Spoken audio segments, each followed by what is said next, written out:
Welcome to First Star Let's Chat, an athletic therapy podcast. I'm your host, James Gardner, certified athletic therapist, certified strength and conditioning specialist, yoga instructor, human being. This platform, for the pros, by the pros, anybody in the performance space, and beyond. Welcome here to share in the stories of professionals, experiences, journeys, learning along the way. It's a platform to connect, to network, and to be a part of a community that cares, with conversations that matter, experiences that resonate, and generate ideas, thought-provoking, organic dialogue, passionate pros. Brought to you as always by First Star Therapy, Mobility Tape, Epic, and Benchmark Athletics, in association with the Canadian Athletic Therapists Association. It's First Star Let's Chat, an athletic therapy podcast. Thanks for being here. Thank you for being a part of it.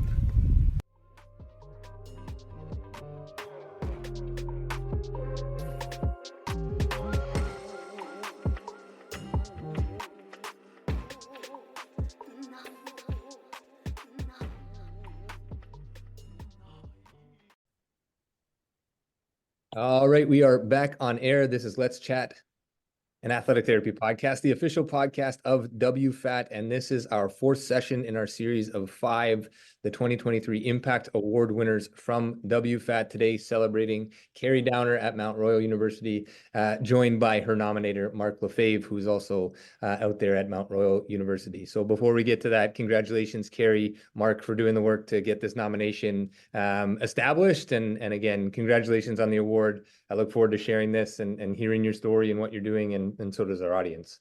Kerri Downer, she's been the head athletic therapist at Mount Royal University since 2018.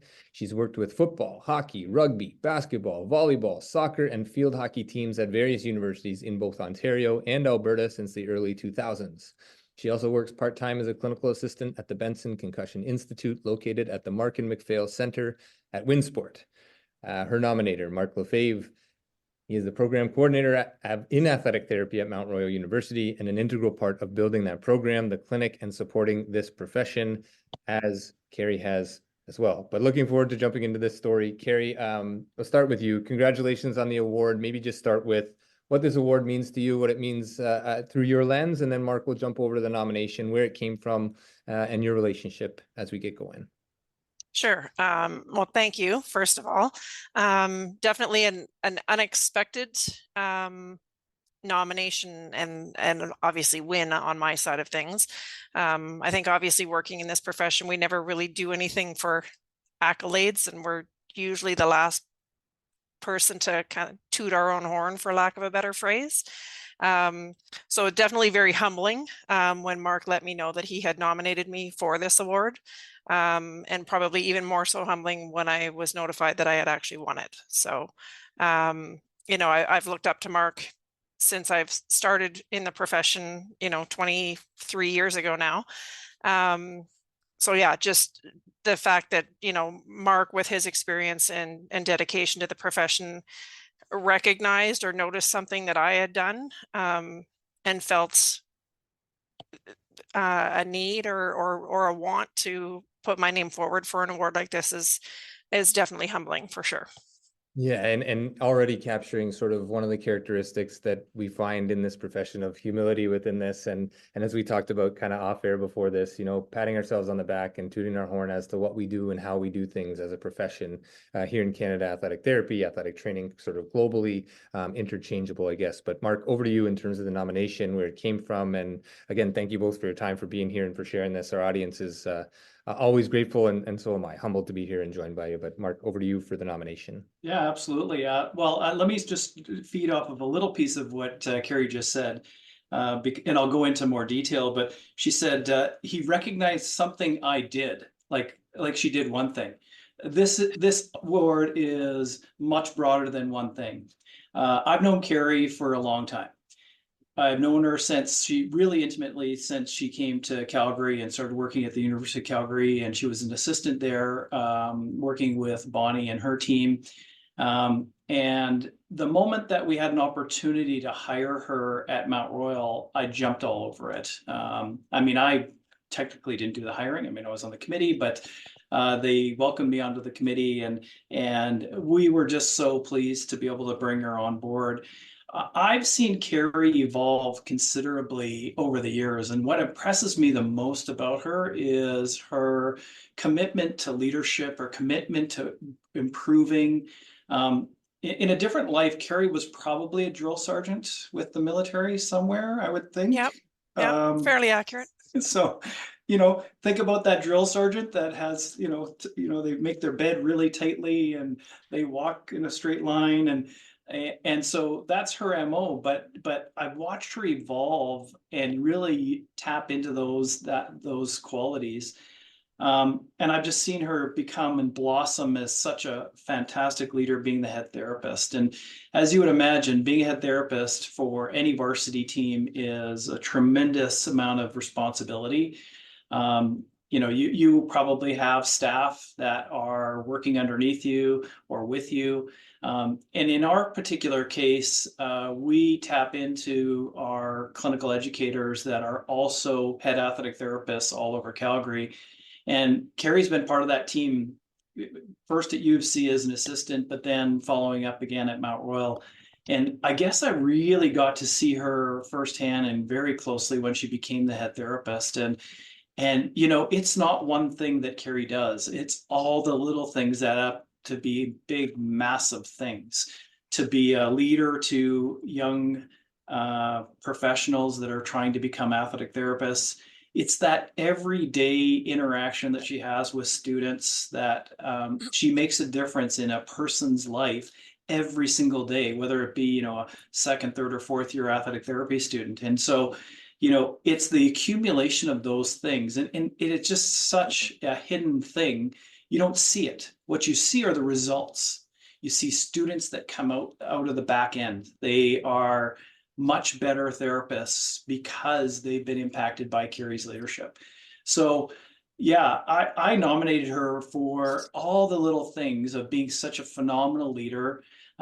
She is in a constant state of lifelong learning and trying to improve and be a better leader and be a better role model. And in fact, I would argue that she's flipped it around, and she used to be an assistant therapist at U of C, and then she became the head therapist at Mount Royal, and now she's leading all of the other clinical educators across our entire program. So we have probably a dozen to 20 different clinical educators that help assist our program.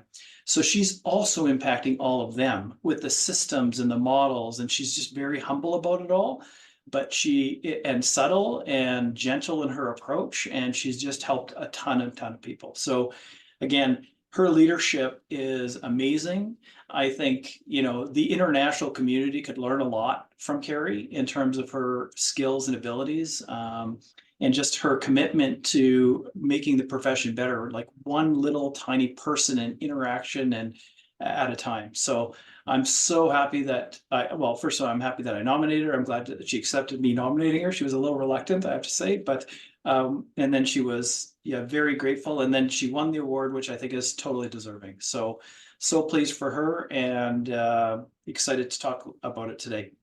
Yeah, amazing capture. And obviously there's a relationship between the two of you that goes back some time, and you've watched growth and you've developed things together and molded young minds in the athletic therapy space.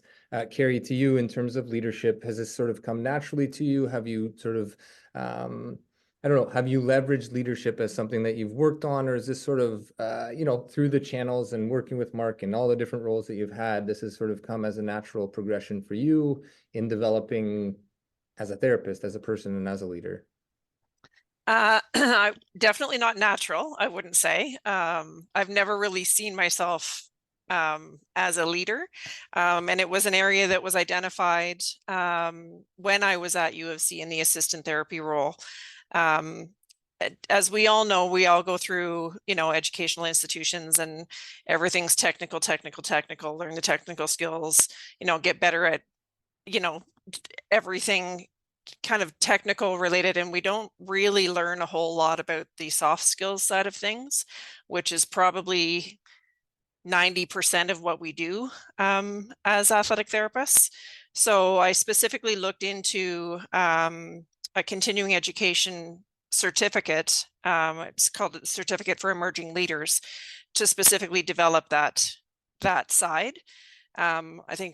I don't think anybody relishes being in conflict situations with anyone, and obviously working in the profession that we do, you are going to periodically run into conflict situations with coaches, athletes, colleagues, definitely with students. And so that was an area that I identified as a fairly significant struggle, and knew that if I was going to be, I've always had the drive to be a head therapist. And I knew that that was an area that if I was put into that position and role, if I was able to find that was an area that I definitely needed to spend some time working on, rather than just having the technical skills and learning more, tools in the toolbox when it comes to treatment and rehab and those sorts of things. So was definitely an area that I knew I needed to develop and continue to. And for anyone working in an educational institution these days, I think we all know we're dealing with a different generation of students than what we were when we were in the programs all those years ago, and learning to adapt to today's generation of student. It continues to be a learning curve that I think anyone working in an academic institution is experiencing on a daily, weekly, and annual basis.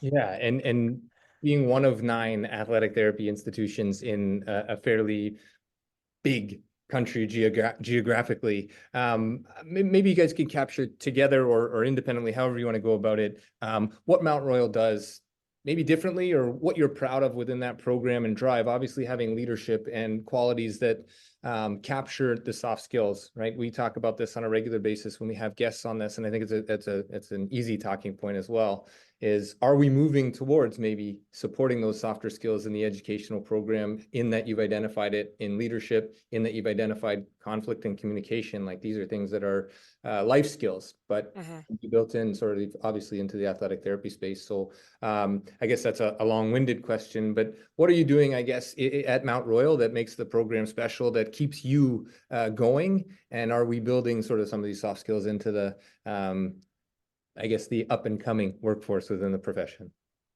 Yeah, I'm happy to start, but I'll turn it over to Kerri after. But, the one thing that I think we do well, and Kerri was part of our team when we first started this, but as most people know, we moved to competency-based, a more formalized version of competency-based education with some of the task force recommendations and consensus statements to move by 2020 to competency-based education wholeheartedly. And across the country, I would say that everybody did it to an extent. And, we embraced it wholly at Mount Royal.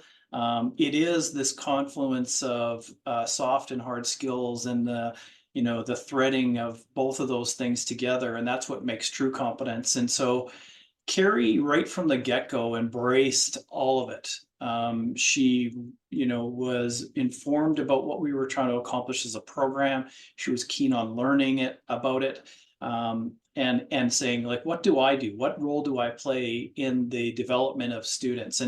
And as people probably know, competency-based education really relies heavily on clinical expertise, or expertise in the field and clinic. And clinical educators that help evaluate whether or not students are achieving those competencies.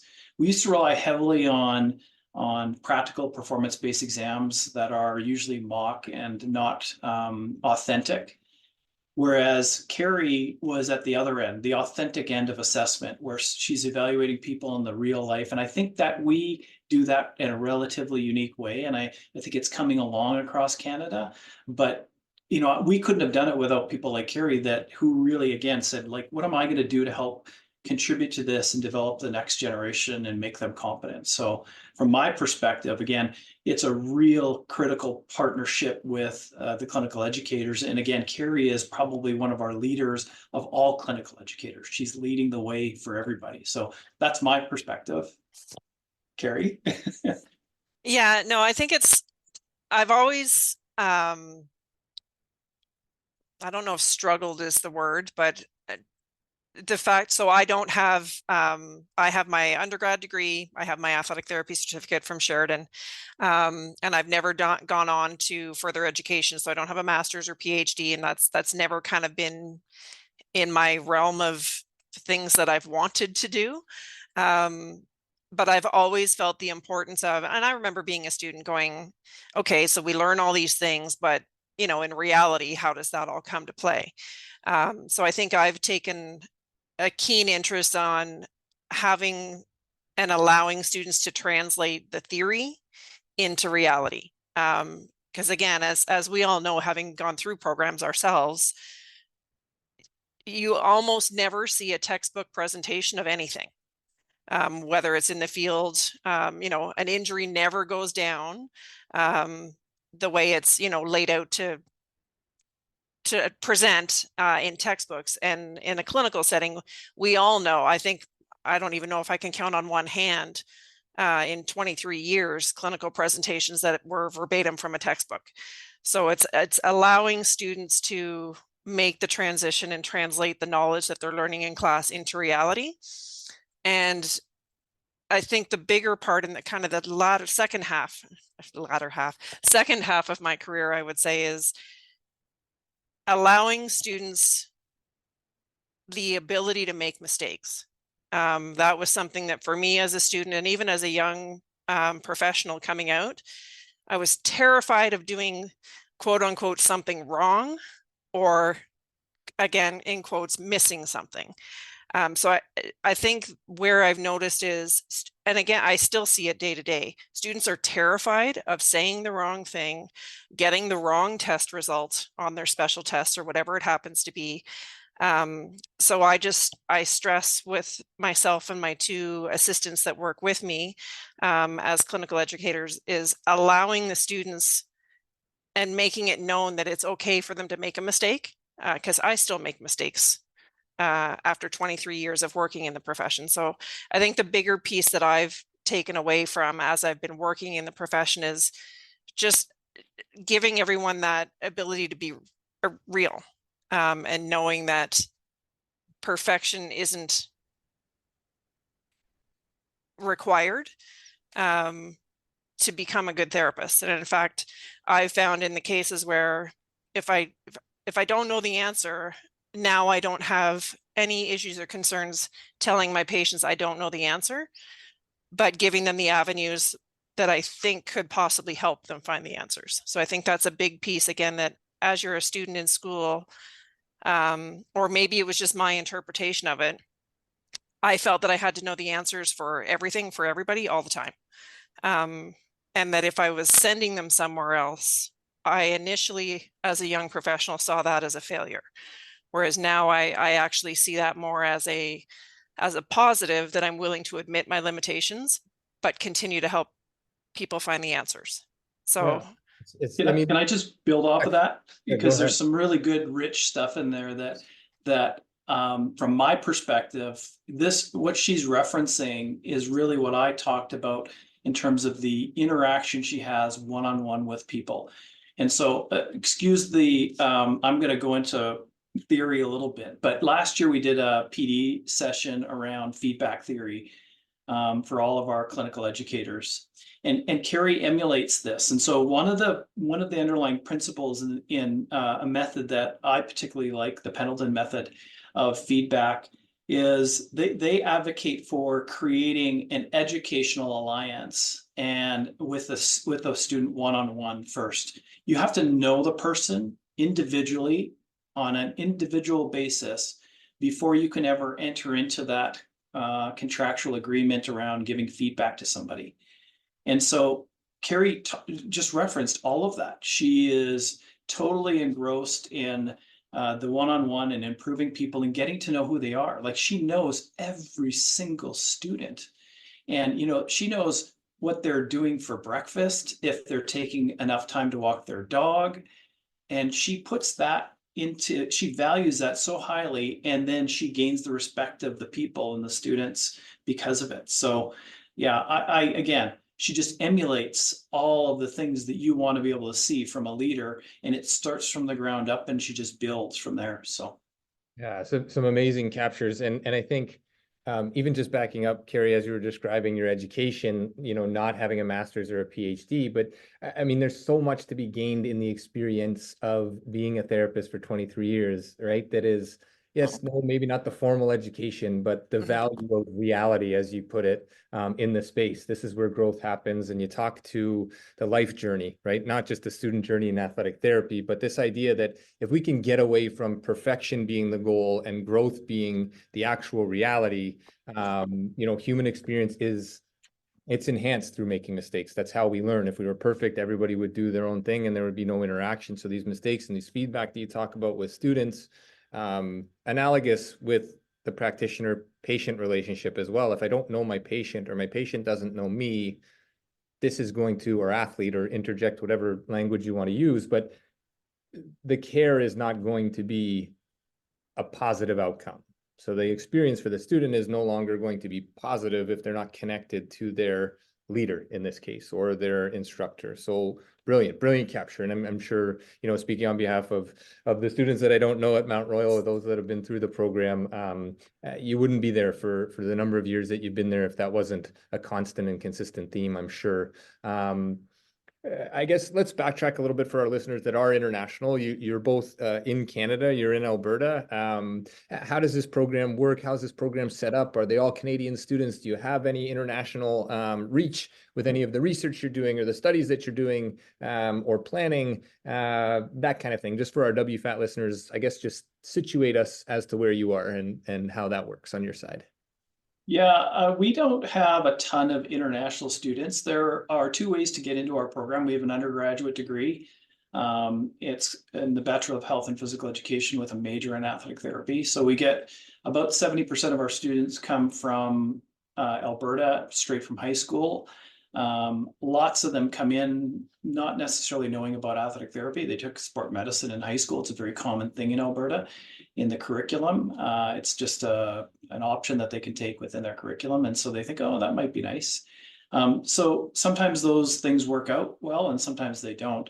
The rest of our population comes from across Canada. We also have a post-degree entrance where basically it's a transfer kind of system where students can have a degree already, and they come in from a post-degree entrance requirement. And then they take the last 2.5 years of our program. And so that's where we typically see, if we do see international students, we do get some through that route. And often it's, we've had a number of Japanese students in the past, and Takashi Fukuda, who's a prof now in Japan, graduated from our program probably 20 some odd years ago, and has really generated a lot of interest in athletic training and athletic therapy in Japan. Japan is complicated in terms of the number of organizations internationally that produce the equivalent of an athletic trainer. Some obviously are ATCs, and then there are some that are Canadian certified as well. So we had a number of Japanese students come over time. We've also had some from, often, to be honest, we get a lot of physiotherapists that are coming over from an international perspective. It could be Sweden, or I just got a message yesterday from somebody from Australia. They want to come to Canada, immigrate to Canada, and sometimes they see athletic therapy in Canada as being a way to go, in addition to doing their Canadian physio exams. So they kind of combine those things. But it is a lot of work to bring in international students to get credentialed in our institution.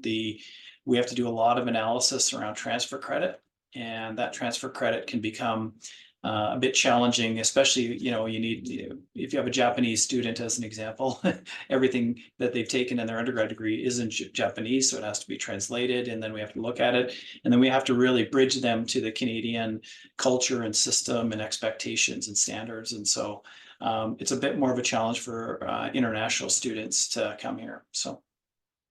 Yeah, amazing. A great capture. And even our series here, our third portion of our series, the previous one, excuse me, award winner Kerri Tamura was from Japan originally and is now at the University of Hawaii. And I think these international bridges don't necessarily need to have the international student, but the language of the profession maybe is what's universal. Kerri, I'll throw that to you in terms of, how we interpret this. And, in our profession in Canada, we often are in this comparison of, well, athletic therapy against whatever else, or what's different, and the way that I see it, and take this wherever you want to go, is that athletic therapy kind of sits in the center and can mesh and can be a bit of a hub to all of and with all of those other practitioners. As you mentioned, sharing a patient load or referring somebody onward is not a hindrance against yourself. In fact, that enhances the care for the person that matters the most, the patient, the athlete, the whoever that you're treating.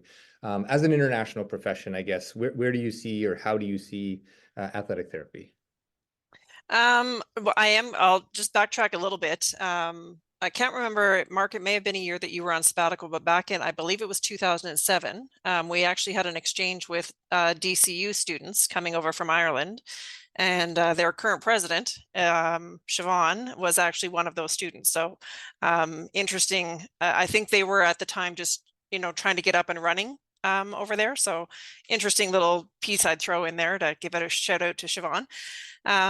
But yeah, I think it's athletic therapy internationally isn't as well known, or as I think any of us would like to see it. I mean, I'm obviously very passionate about the profession, and I think we can stand up on the top of, the quote unquote podium in terms of quality of care. And I would like to see the profession grow exponentially and it has grown exponentially in the last 20, 25 years. And I personally would like to see that growth continue. Obviously more recognition, whether it's through insurance companies or whatever it happens to be. I actually find it quite funny watching some NHL games. Is currently, I'm not going to identify, but there is currently one team that consistently, their head therapist is consistently referred to on CBC and Sportsnet as an athletic therapist and is not. So, in some ways, I don't have an issue with that because it's getting our name out there. However, at the same time, we also need to be careful if God forbid something is done that is detrimental. I probably would be the first one lining up to say, actually, that's not an athletic therapist, just to clarify. But yeah, I would love to see our profession continue to grow the way it has, bring in more countries into WFATT. The more our name is out there, I think it can only do better things for the profession. Right. And just to sort of, put this out there for some listeners, there is, some information through WFATT and on the website, and there are members within the international arrangement. So working towards international recognition cross-border, ARDI in Ireland, the BOC in the US, obviously the CATA here in Canada, and BASRAT in the UK. There are a number of other countries applying to be a part of that. And not a shameless plug, or a shameless plug, I guess. WFATT holds a World Congress. The next one is in Ireland in 2025 in the fall. And through my experience, maybe through your experience, being at those really solidifies the fact that A, Canadians as athletic therapists hold a place of value within this space, and B, the language, the work, the skill sets. They travel international waters and they hold value in the care provided, the education, the research, all of those pieces that we have access to here in Canada as athletic therapists have a role to play, I think, in growing this profession across like international waters, right? And again, I've had the opportunity to be at the last two World Congresses. The one in Tel Aviv was phenomenal. There was a group of students there in a relatively new named profession in Israel, who were chomping at the bit to hear from the Canadian presenters, the US presenters, the presenters from Japan. And I think this allows us to open our eyes to just how big the world is, but also how small the world is when the profession comes together and says, look at all the things we're doing, and opening new channels for the profession to make headway. So I guess from that end, Kerri, again, joined today by Kerri Downer, 2023 Impact Award winner with WFATT, her nominator, Mark Lafave, both at Mount Royal University in Alberta here in Canada. Kerri, in terms of, I guess, students in your space, the feedback provided from them with the programming and your leadership, are there sort of common themes or common channels that students are looking to move to? Are they aware of international opportunity? Are they aware of professional opportunities? Again, you spoke of sort of like the well-rounded nature of getting to know the human and allowing them to make mistakes and navigate this space. The profession has changed in the years that you've been there. Do you see a lot of that? Do you see a lot of sort of new opportunities or opportunities where athletic therapy maybe wasn't present before in present day? I think from what I see, I do a lot of educating with the students that are in the program who, some of them see this as a stepping stone to other professions. So I'm always going to push for them to, become certified as an AT, regardless of kind of what avenue they're looking to transition to. And so I just have, just very frank discussions around some of the, I've done some international travel. I have done some work with the senior men's water polo team. So we were in a 3-week tournament over in China. And we were using, again, probably not anything new for athletic therapists, but we were using a power tape system because it's athletes in water. And there were other physios that were there with other countries that saw that I had some tape on some athletes that they hadn't seen before. So we're asking questions around like, what is this?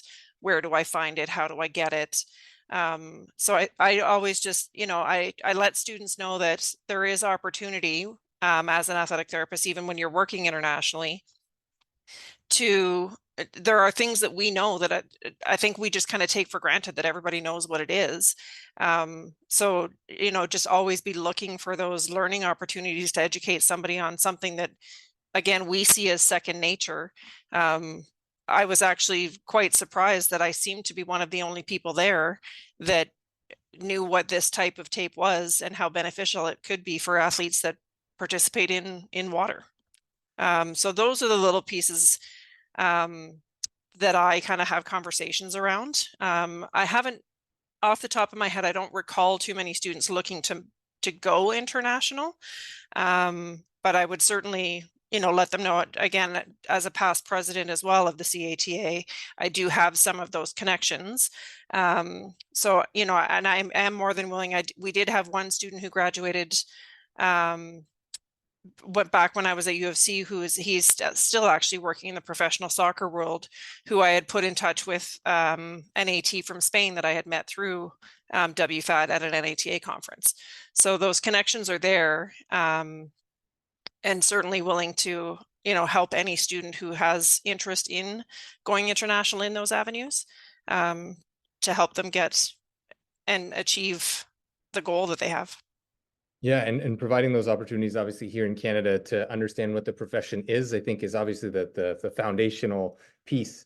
And then from there, I would encourage those that haven't been to explore the international, not necessarily options, but use the profession to see the world. Use the profession to grow your vision of what this world is as a practitioner. Go and hear what's going on, see what's going on in other countries. You get the experience of being there, for example, in Ireland in the fall of 2025. And you also get the opportunity to network and see, wow, I could fit in just about anywhere speaking this language of athletic therapy, athletic training globally. So great captures. Mark, to you, just maybe just to sort of capture a little bit more on Kerri and the nomination here with the Impact Award. You mentioned sort of the little things that stand out.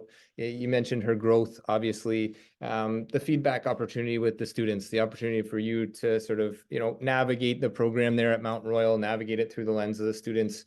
I don't want to put Kerri on the spot, but what is the feedback with your students leaving after the interaction with Kerri, and just to sort of capture again, obviously humble, obviously not going to toot her own horn. So let's have you do it maybe one final time before we wrap up here today. And then Kerri, we'll throw it over to you just for some final words here for our audience, but to you, Mark. Absolutely. Yeah. I think, so as part of our normal course of action in our program, we do ask for feedback on agencies. and clinical educators at the end of every year. And Kerri came over to Mount Royal, and her first year was just learning the ropes. But every year after that, and because there was a transition from a previous paradigm of treating and everything else, but every year after that, we get tremendous feedback from students, and to the point where, I've asked Kerri to share her systems and how she does things and why she does things within our clinical educator community. Just to say, you know what, there's some real success here, and students are really gravitating to the way she does things. Part of it is her structure. She's a phenomenal manager. To be a good leader, I think you have to be a great manager as well. And, she has a solid foundation of being a good manager, managing all the little tiny details. But then on top of that, you add all of the personal pieces around caring for the person, knowing who they are. They seem like simple things, but they're very time consuming, and she does it super well. And again, just phenomenal leader at multiple levels, at the student level, at the program level, at our clinical educator level, even at the CAT level. We didn't mention any of this yet, I don't think, but she's a previous president of the CATA. And, being a previous president of the CATA, I can tell you, it's a lot of work and, a lot of juggling while you're trying to work full time.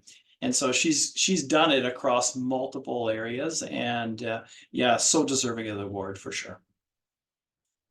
Amazing. And again, thank you for your time for the nomination and for getting Kerri in front of our audience to sort of share to share Mount Royal, to share this award. Again, joined by 2023 Impact Award winner Kerri Downer and Mark Lafave, her nominator from Mount Royal. Kerri, to you, maybe just for some final words and wrapping this up, our profession, your role, and all the things that these opportunities provide. Again, congratulations for the award. Thank you for being here, and I'll let you close this out however you wish.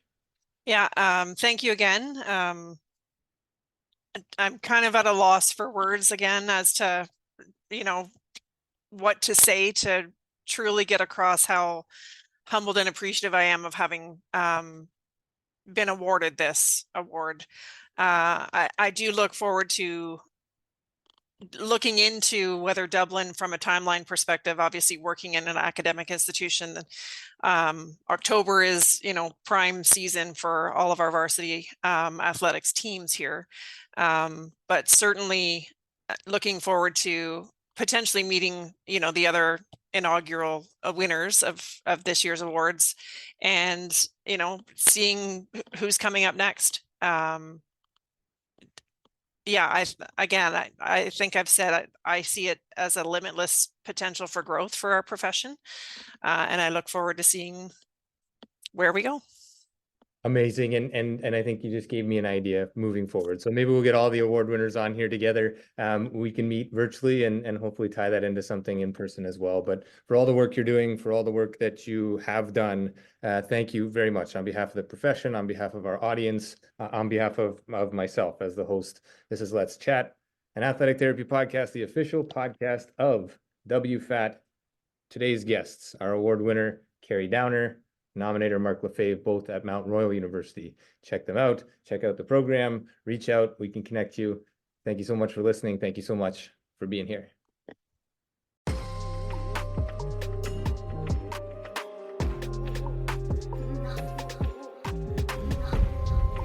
Thanks again for being here. Thanks for listening. Thanks for being a part of this community. Check us out online. firststartherapy.com. That's FIRSTAR therapy.com. Or email us with feedback, consult@firststartherapy.com, CONSULT@firststartherapy.com, on Instagram @firststar.therapy, and our podcast host @letschat.at. This is First Star Let's Chat, an athletic therapy podcast.